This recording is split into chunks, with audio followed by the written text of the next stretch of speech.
I never did have.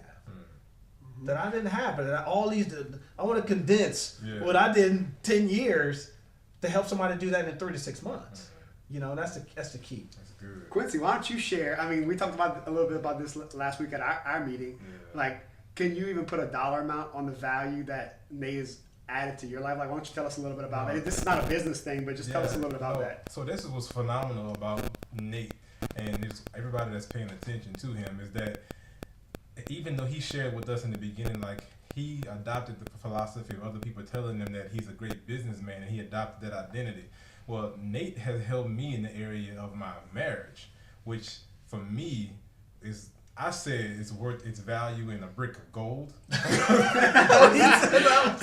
said you did, a brick of gold. A brick of gold. And the reason why I say that is because there's no other person on this planet that I will literally lay my life down first for than my wife, right?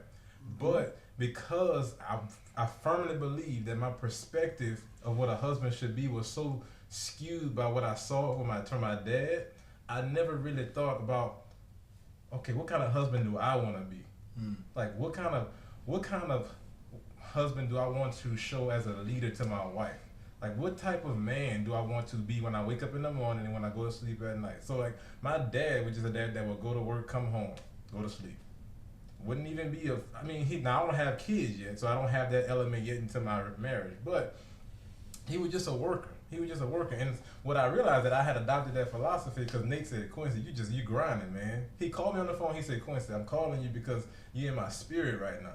I said, really? When was the last time I talked to you? Yeah. It was like several months since I talked to you. He was like, well, why? He's like, yeah. I was like, really? I was like, what you mean? He's like, well, man, something going on. I was like, what's happening? I was like, man, I'm just... He gave me a good story. Look, it's all good. Like, That's what I'll say. It's all good. Like, all right, well, tell me about your family life. Yeah.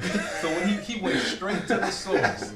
So when he didn't ask me about how am I doing as a business person, how am I doing at my job, how am I doing, he asked me how am I doing in my family life.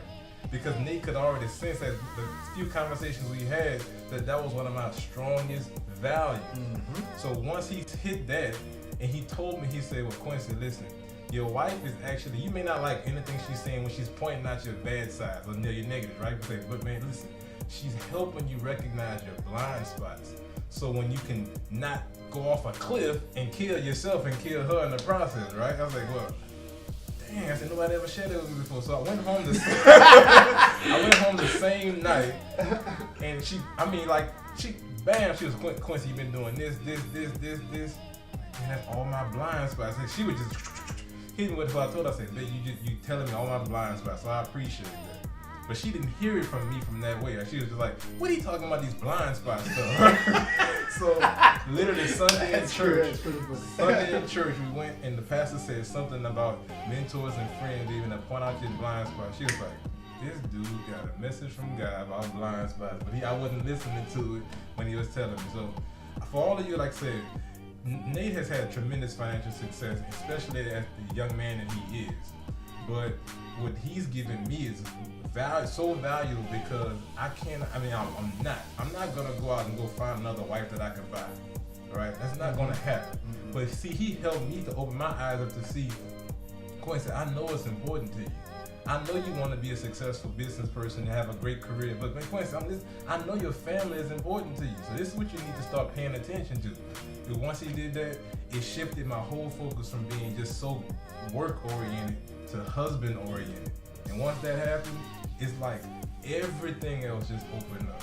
So I get like emotional when I think about that because that was really me. But I was trying to adopt a philosophy that my dad had taught me by just practice. And until I actually looked within myself with Nate's help, I said, man, this is the man that I'm trying to become. I don't want to be what I saw. I want to do better, but I'm taking all this feedback from my wife as criticism versus looking at it as obviously points of improvement so that I can be the husband that I've always dreamed of being, even when I was a teenager. So, yeah. Spit the bones out. Spit the bones out. But, I mean, as powerful that is, none of that.